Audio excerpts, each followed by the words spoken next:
Hello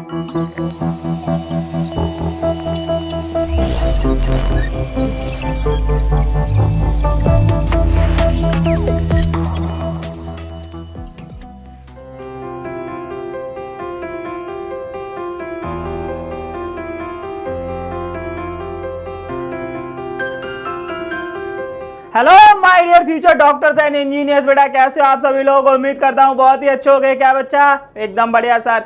तो बेटा हमने लास्ट लेक्चर में क्या क्या सीख लिया था। हमने लास्ट लेक्चर में सीखा था बेटा टेम्परेचर ग्रेडियंट सीख लिया था, और हमने बहुत ही अच्छी तरीके से ये भी जाना था कि स्टडी स्टेट किसे बोलते हैं, किसमें, वो भी कंडक्शन में, है ना बेटा। मैंने आपसे बोला था कि अभी हम कंडक्शन को कई दिनों तक पढ़ने वाले हैं, then convection and then radiation को पढ़ेंगे, ठीक है ना। और हमने क्या आपको न्यूमेरिकल बेटा लास्ट क्लास में होमवर्क में दिया था, एंड आई होप आप सभी ने सही किया होगा उसको, है ना बच्चा, क्योंकि कॉन्सेप्ट मैंने सिखा दिया था एंड न्यूमेरिकल आपको होमवर्क में दिया था। फिर भी मैं क्या करता हूं, उसका आंसर बेटा निकालता हूं, और आप क्या करो, मैच कर लो अपने क्वेश्चन को कि आपने सही किया कि नहीं किया, और अगर कहीं कैलकुलेशन मिस्टेक हो रही है तो वो भी सही करके लो, ठीक है ना बच्चा बाड़ी। चलो देखेंगे क्या दिया था मैंने क्वेश्चन, याद करो।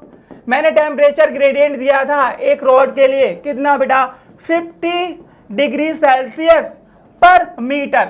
बेटा आप लोगों में कुछ बच्चों को मुझे लगता है कंफ्यूजन है, मैंने CYM लिखा था तो एक बच्चा बोल रहा है सर सेंटीमीटर पर मीटर कैसे लिख दिया। अरे बाबा ये डिग्री सेल्सियस पर मीटर है, मैंने बोला था ना बच्चे, ऐसे कंफ्यूज मत हुआ करो। चलो बहुत बढ़िया। और मैंने L कितना दिया था बच्चा, 1 मीटर दिया था, है कि नहीं। मैंने किसका एंड का टेम्परेचर दे दिया था, मैंने आपको दिया था कोल्डर एंड का टेम्परेचर दिया था, याद करो। मैंने उसको T2 माना था, मैंने 10 डिग्री सेल्सियस लिया था। मैंने बोला था कि हॉटर एंड का टेम्परेचर बताओ, है कि नहीं। तो टेम्परेचर ग्रेडियंट का फॉर्मूला सर हमने सीखा है, क्या सीखा है बेटा बोलो, T1 minus T2 by L equals to क्या होता था, टेम्परेचर ग्रेडियंट। और यहाँ पर क्या दिया है, 50 दिया है सर। चलो बहुत बढ़िया, जस्ट वैल्यूज पुट करो, आंसर आ गया, है कि नहीं। हमसे T1 पूछा है, T2 की वैल्यू 10 और यहाँ पर बेटा 50, तो ये आ गया T1 आ गया हमारा कितना, 10 plus 50 equals to 60 degree Celsius.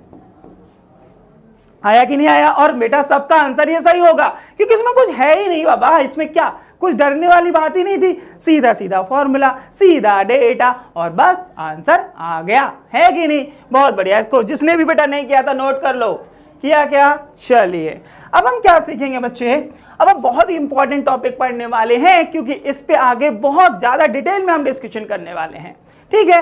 वो क्या सर, तो बेटा अब हमारा जो टॉपिक होने वाला है उसका नाम है, क्या नाम है सर, उसका नाम है बेटा law of thermal conductivity, thermal conductivity, ठीक है ना बच्चा बाड़ी। चलो इसको देखेंगे डिटेल में। अब एक बात तो हमें पता है कि लॉ का मतलब क्या होता है बेटा, लॉ का मतलब सीधा सीधा होता है, कोई डेरिवेशन नहीं होता लॉ में। लॉ मतलब कि एक्सपेरिमेंटल रिजल्ट्स, जो हमने एक्सपेरिमेंट किए उनके जो कंक्लूजन्स निकले उनको बेटा हमने किस में कन्वर्ट करके लिख दिया, फॉर्मूले की फॉर्म में कन्वर्ट करके लिख दिया, तो बस वही क्या होता है, एक तरह का लॉ होता है, इसमें कोई डेरिवेशन नहीं होता है। तो अब सर इसमें क्या पढ़ने वाले हैं, लॉ ऑफ थर्मल कंडक्टिविटी में। तो पहले समझेंगे कि हम इसमें क्या पढ़ेंगे। मैं क्या करता हूं बच्चे, मैंने एक रॉड ले ली, मैंने क्या की, एक रॉड ले ली, और जिसकी लेंथ मैंने बेटा मान ली कितनी, मैंने रॉड की लेंथ ले ली L, है कि नहीं। बहुत बढ़िया सर। और मैंने इसके दोनों एंड का टेम्परेचर भी ले लिया, यहाँ का टेम्परेचर T1, यहाँ का टेम्परेचर T2, ठीक है बच्चे। और क्रॉस सेक्शनल एरिया भी ले लिया बेटा क्या, A। अब मैं क्या चाहता हूं बच्चे कि इस रॉड से हीट का ट्रांसफर कराना चाहता हूं, समझ रहे हो ना मेरी बात। मैं क्या चाहता हूं बेटा, इस रॉड से मैं हीट का ट्रांसफर कराना चाहता हूं। तो अब क्या होगा बेटा, हीट का ट्रांसफर कुछ फैक्टर्स पे डिपेंड करता है, कुछ फैक्टर्स पे डिपेंड करता है। तो उन्हीं फैक्टर्स से रिलेटेड हम बेटा क्या पढ़ते हैं, एक रिलेशन पढ़ते हैं, जो कि किसके अंडर आता है, law of thermal conductivity. Sir किन किन फैक्टर्स पे डिपेंड कर सकता है। अरे बाबा एक बात बताओ, यहां से मैं हीट का ट्रांसफर कराऊं इस एंड से, तो उस एंड पे पहुंचेगी, बिल्कुल पहुंचेगी सर। तो वो कुछ तो ऐसे फैक्टर्स होंगे जिन पे डिपेंड कर रही है। जैसे सर किस किस पे डिपेंड कर सकती है, देखो मैंने क्या बोला बेटा आपको, मैंने लास्ट लेक्चर में भी बोला था, इस चैप्टर का हम पूरा रिलेशन किससे निकालेंगे। अब बोलो तो मैं पूरा का पूरा कंपेयर कर दूंगा किससे, करंट इलेक्ट्रिसिटी से। वहां पे जो हमने चीजें सीखी है ना, करंट, वोल्टेज, है ना, ये सारी की सारी यहाँ पे मैं कंपेयर कर दूंगा और यकीन मानो चीजें इजी हो जाने वाली हैं। सर वो क्यों? अरे बच्चा वहां पे क्या फ्लो होता था? वहां पे चार्ज फ्लो होता था, बोले तो करंट फ्लो होती थी। यहाँ पे क्या फ्लो हो रहा है? यहाँ पर हीट फ्लो हो रही है कि नहीं? तो बेटा वहां पर भी हम कह सकते हैं कि करंट का फ्लो बोले तो चार्ज का फ्लो कुछ फैक्टर्स पे डिपेंड करता था कि नहीं, है कि नहीं? जैसे हमारा रेजिस्टेंस है, बोले तो वायर है, हमारा वायर की लेंथ कितनी है, वायर का क्रॉस सेक्शनल एरिया कितना है, वगैरह वगैरह, या बोले तो पोटेंशियल डिफरेंस कितना है, इन सब पर डिपेंड करता था कि नहीं? बिल्कुल सर। तो बेटा उसी तरह यहां पर अगर मैं चाहता हूं हीट का फ्लो कराना, मैं चाहता हूं यहां से हीट का फ्लो हो, ठीक है ना बच्चे, इस एंड से इस एंड तक यहां पर हीट का फ्लो हो, तो किन किन फैक्टर्स पे डिपेंड करता है ये देखा गया। तो बेटा सबसे पहला फैक्टर जो था बोले तो रेट ऑफ हीट फ्लो, ठीक है ना, रेट ऑफ हीट फ्लो। तो बेटा सबसे पहला जो फैक्टर देखा गया तो वो ये देखा गया कि ये डिपेंड कर रहा था किस पे? क्रॉस सेक्शनल एरिया पे। किस पे? क्रॉस सेक्शनल एरिया पे। मतलब कि क्या सर? मतलब कि ये बेटा कि इस रॉड का क्रॉस सेक्शनल एरिया जितना ज्यादा होगा, इससे रेट ऑफ हीट फ्लो उतना ही ज्यादा होने वाला। अरे ऑब्वियस है ना बाबा। तू बता एक बात बेटा, मान ले ये पाइप है, तो पाइप बेटा जितना ज्यादा मोटा लेगा उसमें से पानी का फ्लो या बोले तो फ्लो रेट उतना ही तो ज्यादा हो पाएगा ना, कम समय में ज्यादा फ्लो हो सकता है कि नहीं? बिल्कुल वैसे ही बेटा यहां पर क्या, एरिया, क्रॉस सेक्शनल एरिया जितना ज्यादा उतना ही ज्यादा क्या होगा? Rate of heat flow. ये देखा गया। तो Q by T is directly proportional to area, ये पहला फैक्टर देखा गया। अगला बेटा एक और देखा गया, क्या कि rate of heat flow is directly proportional to temperature difference. Temperature difference बेटा, जो इस एंड और इस एंड का टेम्परेचर डिफरेंस है उस पे ये पूरा डायरेक्टली प्रोपोर्शनल है। वो क्यों सर? अरे बेटा एक बात बताओ, वहां पर हम करंट इलेक्ट्रिसिटी में क्या फ्लो कराते थे? करंट। तो करंट किस पे डिपेंड करती थी? बोले तो किसके डायरेक्टली प्रोपोर्शनल होती थी? अरे वायर के बेटा दोनों एंड पे जितना ज्यादा पोटेंशियल डिफरेंस उतनी ज्यादा करंट आती थी, है कि नहीं? तो यहां पर बेटा पोटेंशियल डिफरेंस की जगह जस्ट क्या आ गया? टेम्परेचर डिफरेंस दोनों एंड पे। तो जितना ज्यादा ये टेम्परेचर डिफरेंस उतना ही ज्यादा बेटा क्या?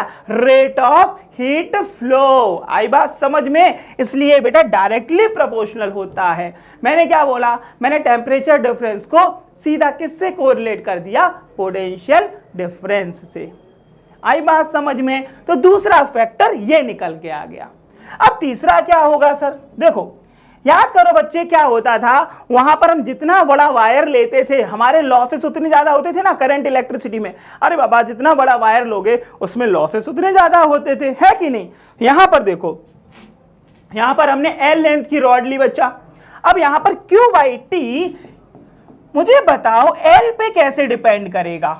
मतलब rate of heat flow length पे कैसे डिपेंड करने वाला है? डायरेक्टली और इनवर्सली? खुद सोचो बेटा। बिल्कुल सही, आपने सही सोचा है कि sir inversely proportional to L होना चाहिए। क्यों सर? अरे बाबा जितनी बड़ी रॉड होगी कह सकते हो हीट का लॉस ज्यादा होगा बेटा, उतना ज्यादा हीट का फ्लो नहीं हो पाएगा। रेट मतलब समझ रहे हो ना बेटा, रेट ऑफ हीट फ्लो उतना ज्यादा नहीं होने वाला। तो कहीं ना कहीं हम कह सकते हैं इनवर्सली प्रोपोर्शनल टू L। जितनी छोटी रॉड उतना ही ज्यादा रेट ऑफ हीट फ्लो। अब क्या करने वाले हैं हम? अब समझो बेटा अच्छे से, Q by T देखा गया तीन फैक्टर्स पे डिपेंड कर रही है। अब मैंने क्या किया, इन तीनों के तीनों को एक साथ कंबाइन करके लिख दिया। ठीक है, वो कैसे समझना बच्चे। हमने देखा Q by T था जो बेटा Q by T, वो directly proportional to area, directly proportional to temperature difference and inversely proportional to L। तो मैंने सबको एक साथ लिख दिया, लिखा। और हमने ये भी सीखा है, क्या सीखा है, कि अगर प्रोपोर्शनैलिटी का साइन हटता है तो हमेशा एक कांस्टेंट आता है। बोलो बेटा क्या आता है? जब भी प्रोपोर्शनैलिटी का साइन हटेगा तो एक कांस्टेंट आएगा। तो यहां पर देखो Q by T rate of heat flow is directly proportional to A into T1 minus T2 by L। अब क्या होने वाला है बेटा, ये हट जाएगा। कौन हट जाएगा? प्रोपोर्शनैलिटी का साइन हटेगा तो यहां पर इक्वल्स टू आ जाएगा। एंड बेटा यहां पर एक आएगा कांस्टेंट जिसको बोलते हैं K। तो ये हो जाता है KA T1 minus T2 by L। और यही हमारा इंपॉर्टेंट फॉर्मूला निकल के आ गया, जो कि बेटा किसके हेल्प से हमने निकाला, लॉ ऑफ थर्मल कंडक्टिविटी। यही है law of thermal conductivity. Formula tough नहीं है बच्चा, देखने में टफ लग रहा है, सिंपल सा, Q बाय टी क्या होता है, KA T1 minus T2 by L, खत्म। ठीक, अब ये K क्या होता है सर, हम सीखेंगे अच्छे से, टेंशन वाली बात नहीं है, मैं लिखने का मौका दूंगा बच्चा, अभी जल्दबाजी नहीं करनी एकदम, ठीक है। चलो Q बाय टी, हमारे पास क्या निकल के आया बच्चा, ध्यान से समझना, हमारे पास निकल के आ गया Q by T equals to KA T1 minus T2 by L। आ गया, बिल्कुल आ गया सर। अब देखो बेटा क्या किया गया, ये रेट ऑफ हीट फ्लो है, याद करो वहां पर करंट बेसिकली क्या होती थी, रेट ऑफ चार्ज फ्लो होता था ना, कि चार्ज हमारा पर यूनिट टाइम कितना फ्लो हो रहा था, तो उसको बोला गया क्या, इलेक्ट्रिक करंट। ठीक है ना, इलेक्ट्रिक करंट। बेटा करंट का मतलब केवल ये नहीं होता कि इलेक्ट्रिसिटी को ही करंट बोलते हैं, बेटा करंट का मतलब एक तरह का फ्लो, तो वहां पे क्या फ्लो हो रहा था, चार्ज फ्लो हो रहा था, तो उसका बेटा नाम रख दिया इलेक्ट्रिक करंट। यहां पर क्या फ्लो हो रहा है, Q बाई टी, यानी कि यहाँ पे बेटा फ्लो हो रहा है चार्ज, हमारा नहीं ना, ये चार्ज नहीं है Q, ये कैपिटल Q हमारी हीट है, क्या है, हीट एनर्जी, ठीक है ना। तो कैपिटल Q बाई टी, ये भी एक तरह का रेट ऑफ हीट फ्लो है ना बेटा, तो ये भी एक तरह का फ्लो है, तो इसको एक नाम दिया गया हीट करंट, यानी कि बेटा Q बाई टी को H से डिनोट कर दिया गया, कैपिटल H, और वो लिखा गया क्या, KA T1 minus T2 by L। क्या बेटा, KA T1 minus T2 by L। इस H को एक नाम दिया गया बेटा, उसको बोला गया क्या, हीट करेंट। क्या बोला बेटा, हीट करेंट, हीट फ्लो हो रही है ना, इसलिए इसको नाम दिया गया हीट करंट। आई बात समझ में, तो घबरा मत जाना बाबा कि क्या सर ये हीट करंट क्या है सर, इसमें कहां से करंट आ गई बाबा, अरे ये हीट का फ्लो है बेटा, इसको हीट करंट भी बोल सकते हैं। ठीक, अब मैं बताता हूं बच्चे के क्या होता है। के होता है बेटा कोएफिशिएंट ऑफ थर्मल कंडक्टिविटी। क्या बेटा, कोएफिशिएंट ऑफ थर्मल कंडक्टिविटी। आई बात समझ में बेटा, इसको नाम दिया गया कोएफिशिएंट ऑफ थर्मल कंडक्टिविटी। और इसके बारे में एक बहुत खास बात बेटा ये है, जिस पे बेस्ड थ्योरेटिकल क्वेश्चंस बनते हैं। क्या सर, बेटा ये जो हमारा के है ना, वो हमारा मटेरियल की प्रॉपर्टी है।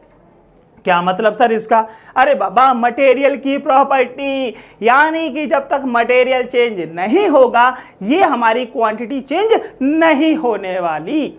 आई बात समझ में, ये डायमेंशन पे डिपेंड नहीं करेगी, ये हमारे रॉड की डायमेंशन पे डिपेंड नहीं करेगी, मटेरियल की प्रॉपर्टी है।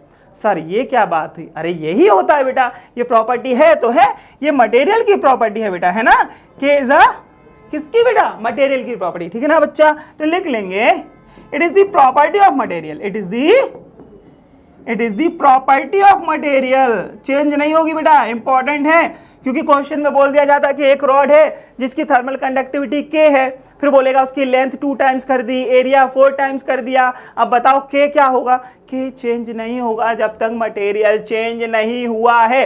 दिमाग में बिठा लो अच्छे से। सर तो करंट इलेक्ट्रिसिटी में भी कुछ ऐसा होता था, हाँ ना बाबा, रजिस्टिविटी होती थी ना, रो, वो कहाँ चेंज होता था जब तक मटेरियल चेंज नहीं होता था, याद आया ना, बिल्कुल सही। तो ये हो गया बेटा क्या, it is the property of material, it is the property of material, ठीक है ना बच्चा, पाड़ी लिखा गया, बहुत बढ़िया। अब क्या करो बच्चा, इतना नोट करके लो, इतना नोट किया, यहां से ये हेडिंग डालो, नोट करो, किया, बहुत बढ़िया, और ये इतना नोट करो, कर लिया, वेरी गुड। अब देखो ध्यान से, अब हम जा रहे हैं के की क्या निकालने, यूनिट निकालने, के की यूनिट निकालेंगे, बहुत बढ़िया सर हीट करंट की यूनिट क्या होगी पहले ये बताओ। चलो सबकी यूनिट निकाल लेंगे, कोई दिक्कत नहीं है। यहां पर हम के की यूनिट निकालने जा रहे हैं पहले। सर के की यूनिट कैसे आएगी जरा बताओ। अरे बाबा ध्यान से समझो, ये Q बाई टी क्या है, ये Q बाई टी बेटा क्या है, एनर्जी पर यूनिट टाइम, है कि नहीं, और हमें पता है एनर्जी पर यूनिट टाइम को वाट भी बोलते हैं ना बेटा, वाट यूनिट, है कि नहीं। अब समझो हम क्या करने जा रहे हैं, के की यूनिट निकालना सीखेंगे, रटेंगे नहीं, ठीक है। तो देखो बेटा Q की यूनिट रख दें क्या डायरेक्ट, बोलो, बहुत बढ़िया। हमने रख दी एनर्जी पर यूनिट टाइम, ठीक है बेटा, LHS में। RHS में हमें K की डायमेंशन निकालनी है, या बोलो तो यूनिट निकालनी है। एरिया, बेटा एरिया की यूनिट मीटर स्क्वायर, और T1 minus T2 temperature difference है, चाहे तो यूनिट सेल्सियस ले लो, चाहे तो यूनिट केल्विन ले लो, ठीक है। चलो हम सेल्सियस ले लेते हैं, ये हो गया Celsius divided by L, L की बेटा यूनिट मीटर। अब जरा देखो क्या क्या कट रहा है, क्या क्या कट रहा है जरा देखो, बिल्कुल सही सर। देखो सर, मीटर से मीटर गया, बहुत बढ़िया। हमें निकालनी है सर K की यूनिट। ओके बेटा, कोई बात नहीं। मुझे बताओ एनर्जी पर यूनिट टाइम को वाट लिख सकते हैं ना? बिल्कुल लिख सकते हो सर, उसमें क्या बात है ना। तो बेटा इसको लिख देंगे क्या, वाट, है ना, ये वाट, और इधर बेटा K, और ये हो गया मीटर, और ये सेल्सियस, ठीक है ना। तो K की बेटा यूनिट क्या आ गई जरा बताओ, वाट पर मीटर और सेल्सियस। बेटा केल्विन भी लिख सकते हो, टेंशन वाली बात नहीं है। अगर किसी बुक में सेल्सियस की जगह केल्विन लिखा दिख जाए तो घबरा मत जाना, टेम्परेचर डिफरेंस यूनिट केल्विन भी हो सकती है, सेल्सियस भी हो सकती है, ठीक है ना बच्चा। तो ये आ गई इसकी क्या, K की यूनिट, जो कि इंपॉर्टेंट है। सर इंपॉर्टेंट क्यों है? अरे बेटा K की हमसे यूनिट पूछ सकता है, या कभी कभी डायमेंशन पूछ सकता है, और जब तक यूनिट नहीं पता तब तक डायमेंशन भी नहीं निकाल सकते। आई बात समझ में अच्छे से? बहुत बढ़िया। अब क्या करेंगे, थोड़ा सा और आगे बढ़ेंगे, ठीक है ना बच्चा, थोड़ा सा और आगे बढ़ेंगे। Q/T हमने इतना लिख लिया, बहुत बढ़िया सर, बहुत अच्छा, बहुत मजा आ गया। अब देखो हम क्या करेंगे, इस फॉर्मूले को हम फिर से थोड़ा सा रीअरेंज करके लेंगे। किसको सर? बेटा हमने H सीखा, हमने H को मैंने क्या बोला, बोलो हीट करंट। क्या बोला बेटा? Heat current. बहुत बढ़िया सर। इधर लिख लेते बेटा KA T1 minus T2 by L, ऐसे लिख सकते हैं। अब मैं क्या करूंगा, थोड़ा इसको रीअरेंज करने वाला हूं। सर रीअरेंज क्यों कर रहे हो? बताता हूं बेटा, रुको जरा, सब्र करो, है ना। अब इधर देखो, ये हो गया क्या, T1 माइनस T2 को बेटा ऊपर ही छोड़ दो। अब क्या करेंगे सर जी, बेटा ये L, मैंने क्या दिमाग लगाया, मैं K को बेटा नीचे ले आया, K को नीचे ले आया। अरे बाबा इसको वापस से ऊपर ले जाए, यही तो बन जाएगा ना। मैंने कुछ ज्यादा टफ तो नहीं कर दिया ना। बहुत बढ़िया सर। अब क्या करो बच्चा, ध्यान से देखो, ये क्वांटिटी बन रही है L/K। क्या बन रहा है बेटा, ये L/K। अब हुआ क्या बेटा, इस L/K को भी एक नाम दिया गया, L/K को भी एक नाम दिया गया, जिसका नाम था थर्मल रेजिस्टेंस। क्या था बच्चे? Thermal resistance. मैंने क्या बोला, जैसे करंट इलेक्ट्रिसिटी में बेटा रेजिस्टेंस था, पोटेंशियल डिफरेंस था, और क्या थी, करंट थी, बिल्कुल वैसे यहाँ पे हीट करंट आ गई, टेम्परेचर डिफरेंस आ गया, तो अब रेजिस्टेंस भी तो आएगा बाबा, अब रेजिस्टेंस भी तो आएगा। बट रेजिस्टेंस कौन सा आएगा, बोलो, थर्मल रेजिस्टेंस। क्यों? क्योंकि यहाँ पर हीट का ट्रांसफर हो रहा है बेटा, ठीक है ना। तो देखो L/Ka को बेटा के नाम दिया गया क्या, L/Ka, और इसको बेटा बोला गया क्या, थर्मल रेजिस्टेंस। क्या बच्चा?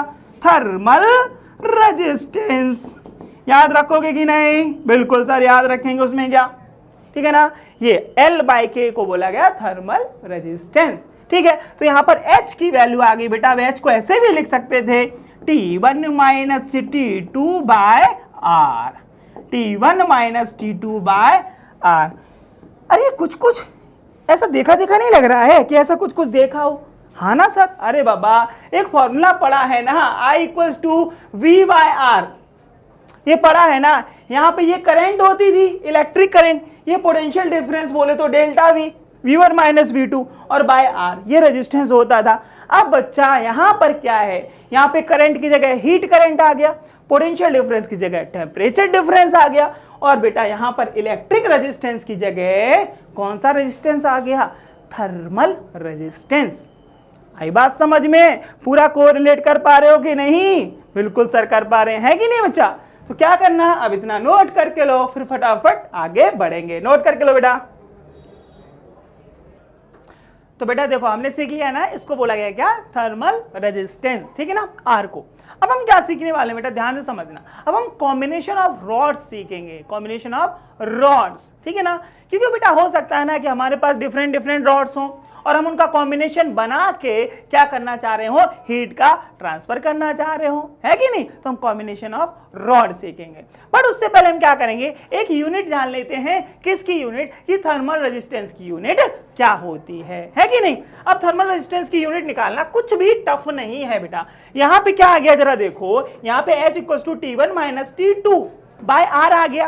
तो R क्या आ जाएगा जरा बताओ, R क्या लिख सकते हैं, T1 - T2 बाय बोल बेटा क्या, यहां से H है ना। और मैंने बोला H क्या है, हीट करंट।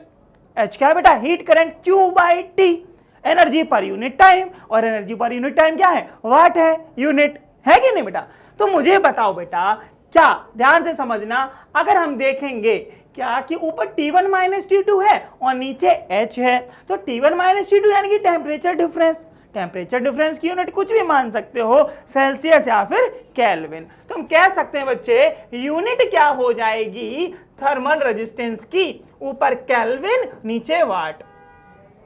तो केल्विन पर वाट है ना, इसकी क्या हो गई यूनिट। बेटा W, यहां पर W, इसको ये मत समझ लेना वर्क डन, मैं लिख देता हूं पूरा बाबा, नहीं तो तुम्हारा कुछ भरोसा नहीं है ना, कल को कुछ भी बोल सकते हो।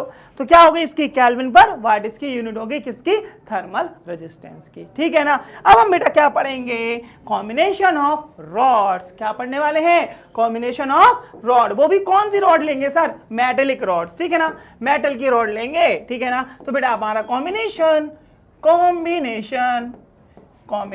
ऑफ रॉड, ठीक, बहुत बढ़िया। या बोलो तो लिख लेते हैं, नहीं तो आप बेटा क्या पता लकड़ी की रॉड लेके आ जाओ, है ना। हम लिखेंगे मेटेलिक रॉड। कौन सी लेने वाले हम, मेटेलिक रॉड्स लेने वाले हैं, ठीक। अब देखो ध्यान से, इसका मेन पर्पस क्या है सर, कॉम्बिनेशन बनाने का। हम इसमें इक्विवेलेंट के निकालने जा रहे हैं, बेसिकली के इक्विवेलेंट, है ना। थर्मल कंडक्टिविटी डिफरेंट रॉड की डिफरेंट होगी, तो उनके कॉम्बिनेशन से एक रिजल्टेंट थर्मल कंडक्टिविटी क्या आएगी, हम उसका फॉर्मूला निकालने जा रहे हैं। बट उससे पहले समझेंगे अच्छे से कि कैसे हम कॉम्बिनेशन लेते हैं। अब हमें तो पता है बाबा कि हम दो तरह के कॉम्बिनेशन पे बात करते हैं ज्यादातर, एक तो सीरीज और एक तो पैरेलल। जैसा कि हमने बेटा, मैं फिर बोल रहा हूं, करंट इलेक्ट्रिसिटी में पढ़ा है, series combination of resistance, parallel combination of resistance, है कि नहीं। तो यहां पर वैसा ही ले रहे हैं, कैसा जरा देखो। हम लेंगे बेटा पहला कॉम्बिनेशन कौन सा, सीरीज कॉम्बिनेशन सीरीज कॉम्बिनेशन, ठीक है बच्चा पाड़ी। इसमें क्या कर देंगे, सभी के सभी रॉड्स को सीरीज में जोड़ देने वाले हैं। अब कौन कौन सी रॉड ले लो, चलो मैं 3 रॉड ले रहा हूं बच्चा, कोई 3 रॉड लेके लेता हूं, ठीक है। अलग अलग कलर से बना देता हूं ताकि कंफ्यूज नहीं होना, ठीक। मान लो मैंने 3 रॉड्स ले ली बेटा, 3 रॉड्स ले ली, और इनकी लेंथ, इनका एरिया बताता हूं अभी क्या क्या है, ठीक है। अब बेटा हमने ये पहली रॉड का K1 मान लिया, थर्मल कंडक्टिविटी बेटा क्या मान ली, K1। दूसरी रॉड के लिए K2 एंड तीसरी रॉड के लिए K3 माना। अब इनके कॉम्बिनेशन की वजह से K इक्विवेलेंट आएगा, वो निकालना है हमें, ठीक है। अब कैसे निकालेंगे सर, बहुत इजी है बेटा, कुछ भी टफ नहीं है। इसकी लेंथ मान लो L1, इसकी लेंथ मान लो बच्चा क्या L2, और इसकी लेंथ मान लो L3। माना, बिल्कुल माना सर। और बेटा देखो, कॉम्बिनेशन हम ऐसे लेते हैं रॉड्स का कि हम जनरली एरिया क्या ले रहे हैं, सभी रॉड्स का एरिया क्या ले रहे हैं, सेम। क्रॉस सेक्शनल एरिया क्या ले रहे हैं, सेम, सभी रॉड्स का, वो हो गया क्या, A, ठीक है ना। हमने सीरीज कॉम्बिनेशन में एक चीज पढ़ी है कि जो रेजिस्टेंसेस होते थे, याद करो बेटा, सीरीज कॉम्बिनेशन ऑफ रेजिस्टेंस पढ़ा है हमने। हम क्या करते थे, उसमें सारे के सारे रेजिस्टेंसेस को सीधा का सीधा क्या कर देते थे बेटा, ऐड कर देते थे। यहां पर भी रेजिस्टेंस का काम कौन कर रहा है, थर्मल रेजिस्टेंस, थर्मल रेजिस्टेंस। तो हम क्या लिख देने वाले हैं बेटा, ध्यान से समझना। वहां पर हम लिखते थे ना R = R1 + R2 + R3, है ना। यहां पर भी रेजिस्टेंस है ना, थर्मल रेजिस्टेंस, उनको सीरीज में बेटा सीधा सीधा ऐड कर देना है कि नहीं। अगर मैं आपसे क्वेश्चन पूछूं कि बताओ तीनों की तीनों रॉड से क्या सेम है, यहां पर क्या सेम रहने वाला है, अरे बाबा हीट करंट क्या रहेगी, यहां पर सेम रहेगी, क्योंकि करंट तो सीरीज में क्या रहती थी बेटा, सेम रहती थी, है कि नहीं। तो यहां पर हीट करंट क्या रहेगी, सेम रहेगी तीनों रॉड से। और रेजिस्टेंसेस क्या हो जाएंगे, सीधे के सीधे ऐड हो जाने वाले हैं, है कि नहीं। अब यहां पर बेटा R क्या है, आर की जगह हम क्या रखेंगे, हमने यहाँ पर थर्मल रेजिस्टेंस की बात कर रहे हैं जिसका फॉर्मूला हमने पढ़ा है, क्या होता है L/Ka। क्या होता है बेटा, L/Ka। अब हम चूंकि यहाँ पे आर इक्विवेलेंट निकाल रहे हैं तो ध्यान से समझना बच्चे, आर इक्विवेलेंट इसकी वैल्यू क्या रखेंगे बेटा, L/Ka होता है, बिल्कुल होता है सर, तो इसकी वैल्यू रखेंगे L equivalent by K equivalent and A equivalent, है कि नहीं। आर इक्विवेलेंट की जगह रखा, R1 की जगह क्या रखेंगे बच्चा, R1 की जगह रखेंगे L1 बाय K1A, और बेटा R2 की जगह L2 बाय, तो बेटा आपने मैंने क्या बोला, मैंने आपसे क्या बोला, जस्ट सीधे सीधे इनको ऐड कर देना है। तो R1 की जगह L1 बाय K1A, R2 की जगह L2 बाय K2A, और L3 की जगह R3 की जगह रख देंगे बच्चा क्या, L3 बाय K3A। बेटा मैं देखो ध्यान से क्या कर रहा हूं, एरिया सब जगह ए लिया है, क्यों सर, क्योंकि बेटा हमने यहां से यहां तक पूरा यूनिफॉर्म एरिया लिया है, सभी रॉड्स का एरिया सेम लिया है, लेंथ अलग ली है, के अलग लिया है। आई बात समझ में, बिल्कुल सर एकदम सही। अब देखो बच्चा, हमने यहाँ पर आर इक्विवेलेंट की जगह एल इक्विवेलेंट बाय के इक्विवेलेंट और ए इक्विवेलेंट रख दिया। अब मुझे जरा दिमाग लगा के बताओ, एक रॉड का एरिया ए, पूरे कॉम्बिनेशन का एरिया कितना, अरे बाबा वो भी तो ए है ना, तो ए इक्विवेलेंट क्या हो गया, ए हो गया, बहुत बढ़िया सर। जरा मुझे बताओ एल इक्विवेलेंट की जगह क्या रखूं, मतलब इसकी इक्विवेलेंट लेंथ, टोटल लेंथ कितनी रखूं बाबा, L1 plus L2 plus L3, है कि नहीं, बहुत बढ़िया सर। तो देखो बच्चे ध्यान से समझना, क्या मैं ए को कॉमन लेके कट कर सकता हूं ना, कॉमन ले लूं अगर ए को तो कट कर सकता हूं ना, मैं ले लेता हूं कॉमन, नहीं तो उसमें भी कुछ बच्चे घबरा आ जाएंगे, है ना। चलो एल इक्विवेलेंट और यहाँ पर के इक्विवेलेंट, और बेटा ए इक्विवेलेंट की जगह ए रख दिया।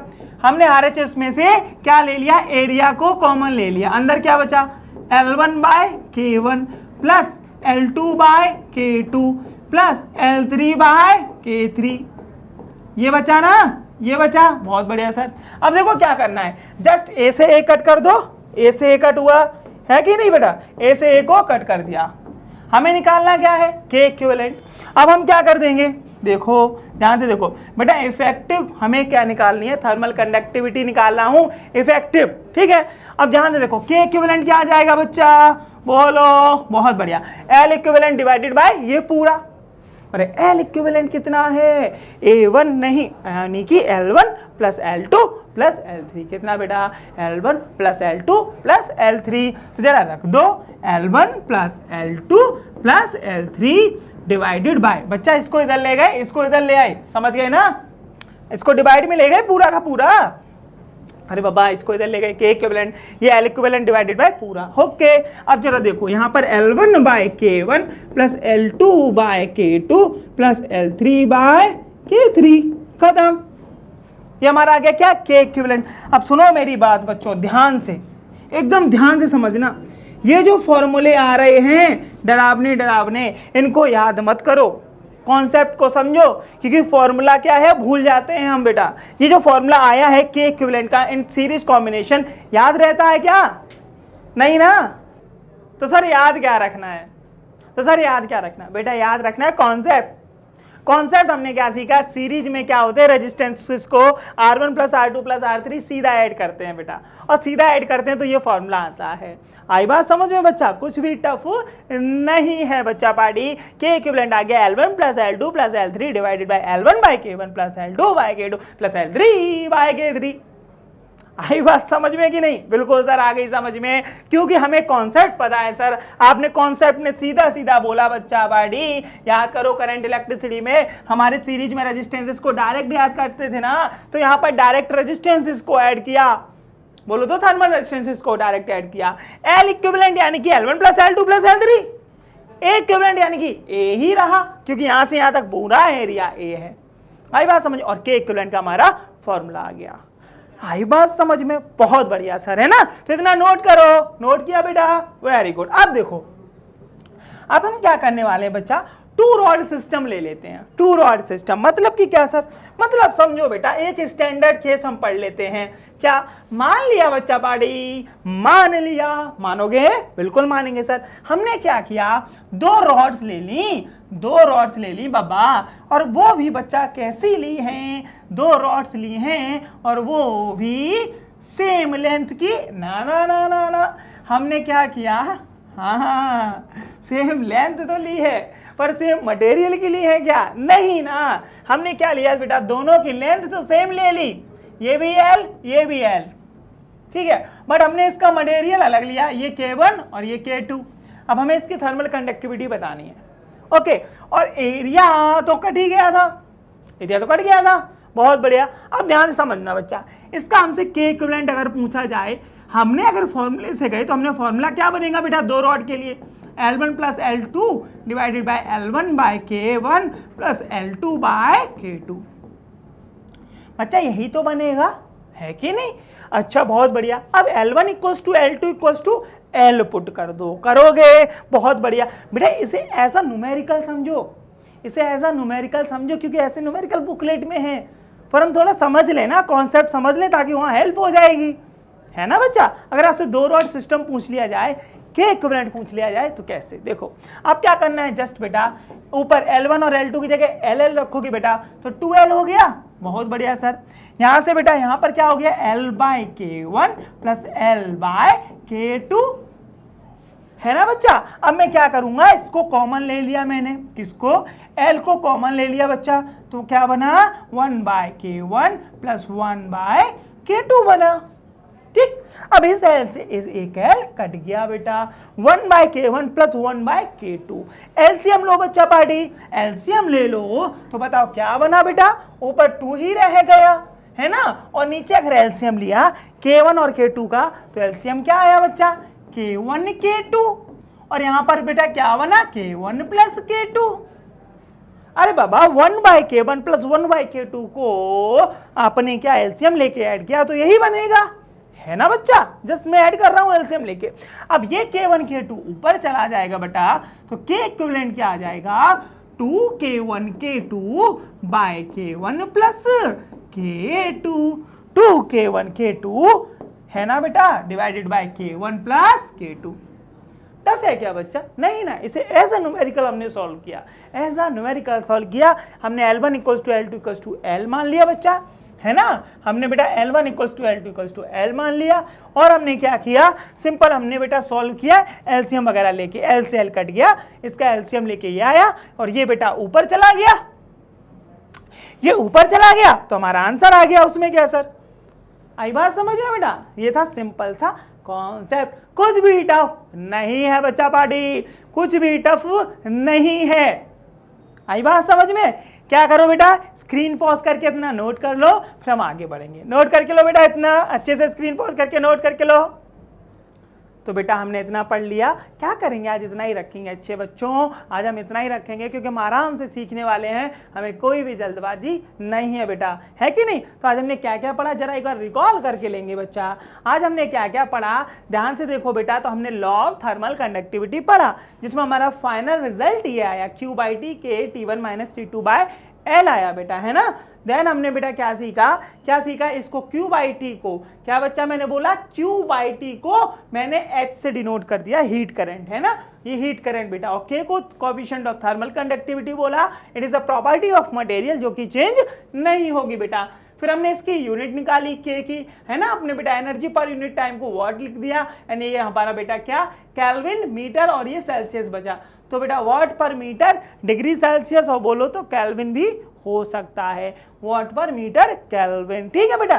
फिर हमने क्या पढ़ा, हमने देखा बेटा कि इसको L/K को क्या बोलते हैं, बोलो, थर्मल रेजिस्टेंस, ठीक है। देन बेटा हमने इसकी यूनिट निकाली, यूनिट आई केल्विन पर वाट, है ना बेटा।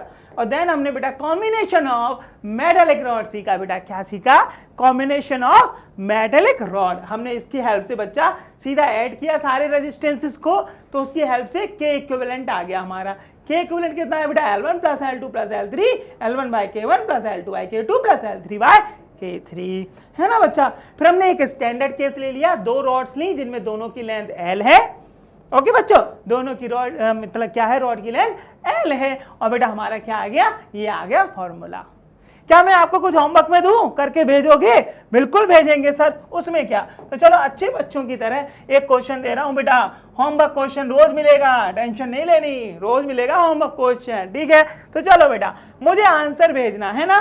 मैंने क्या किया बच्चा, मैंने 3 रॉड्स ले ली, मैंने क्या किया बच्चा पाड़े, बोलो, मैं लूंगा 3 रॉड्स। बच्चा मैं लूंगा 3 रॉड्स, ठीक है। और अच्छे बच्चों की तरह मुझे इसका आंसर आप लोग सेंड करोगे, है ना बच्चा, सेंड करोगे। बच्चा मैं कभी कभी तुरंत आंसर का रिप्लाई नहीं कर पाता हूं, तो टेंशन मत लेना, ठीक है। मैं जब भी आपका क्वेश्चन देखूंगा रिप्लाई पक्का करूंगा, ठीक है। क्योंकि बेटा बिजी हो जाते हैं तो कभी देख नहीं पाते, पर आप भेजो बेटा, आप भेज तो रहे कंटिन्यूअस, मैं एक देखूंगा ये आपका, है ना। मैं हो सकता है एक साथ सारे देख लूँ आपके आंसर, ठीक। अब मैं क्या करता हूं बच्चा पाड़ी, मैं क्या ले लेता हूं, इसके थर्मल कंडक्टिविटी को मैं ले लेता हूं कितना, बोलो K1, इसको लेता हूं K2, इसको लेता हूं K3, और बेटा सारी की सारी रॉड्स का लेंथ क्या है, L ले लिया, L ले लिया, ठीक है बच्चा पार्टी। मुझे K इक्विवेलेंट आप लोग सेंड करोगे, K इक्विवेलेंट निकाल के सेंड करोगे अच्छे बच्चों की तरह, ठीक है। तो बेटा क्या रखेंगे, आज हम इतना ही रखेंगे। क्या बोलती पब्लिक, आज इतना ही रखें। एंड आई होप आज का लेक्चर भी आपको एकदम चमक गया होगा, अच्छे से समझ में आ गया होगा, ठीक है ना बच्चा पार्टी। तो क्या हमें करेंगे, हम नेक्स्ट लेक्चर में मिलेंगे और फिर से कुछ बहुत ही इंपॉर्टेंट एंड ब्यूटीफुल कॉन्सेप्ट के साथ। तब तक क्या करेंगे बेटा, तब तक हम बहुत अच्छे से पढ़ाई करेंगे, ठीक है ना बच्चों पार्टी। तो हम क्या करेंगे बेटा, नेक्स्ट लेक्चर में मिलते हैं। तो stay home, stay safe, thank you very much.